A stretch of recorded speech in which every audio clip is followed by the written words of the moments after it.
श्रृंखला को आगे बढ़ाते हुए इसमें आज भारत का भूगोल पढ़ेंगे। उसमें जो आपके बेसिक क्वेश्चन निकल के आएंगे उन पर हम कुछ आज चर्चा करेंगे।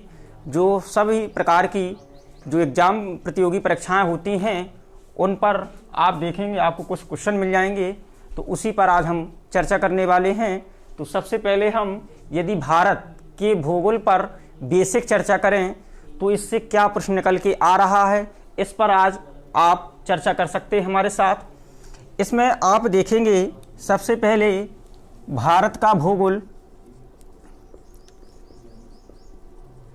इससे कुछ बेसिक प्रश्न निकल के आते हैं। उन बेसिक प्रश्नों का आपको आंसर देना पड़ता है।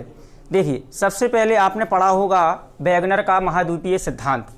वैगनर का जो महाद्वीपीय सिद्धांत था उसने बताया था कि आप जानते होंगे कि जो भारत है वो गोंडवाना लैंड का भाग है, क्योंकि जो आपका ना वैगनर महाद्वीपीय सिद्धांत था उसके अनुसार क्या था, वैगनर ने बताया था कि जो एक पृथ्वी थी इसके मध्य एक भाग हुआ करता था, इसके मध्य में एक भाग हुआ करता था, इसके चारों ओर भरा था पानी।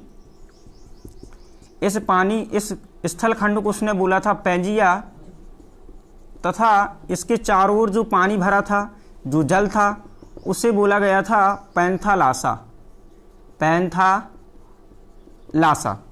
इस प्रकार से बोला गया था। तो जो पैंजिया होता है उसका विखंडन हो जाता है, तो पैंजिया दो भागों में टूट जाता है। एक भाग कहलाता है अंगारा लैंड और एक भाग कहलाता है आपका गोंडवाना लैंड। क्योंकि जो भारत है वो आप देखेंगे गोंडवाना लैंड का ही हिस्सा है।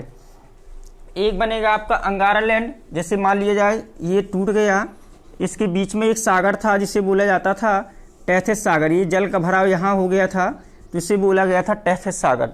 तो ये जो आपका है भाग, ये वाला भाग, इसे कहते हैं हम अंगारा लैंड।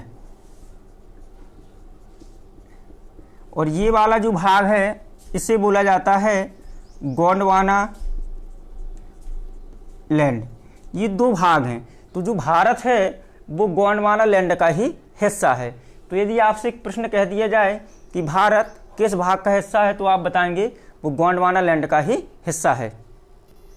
तो प्रश्न निकल के आता है कि भारत किसका हिस्सा है, तो आप बताइए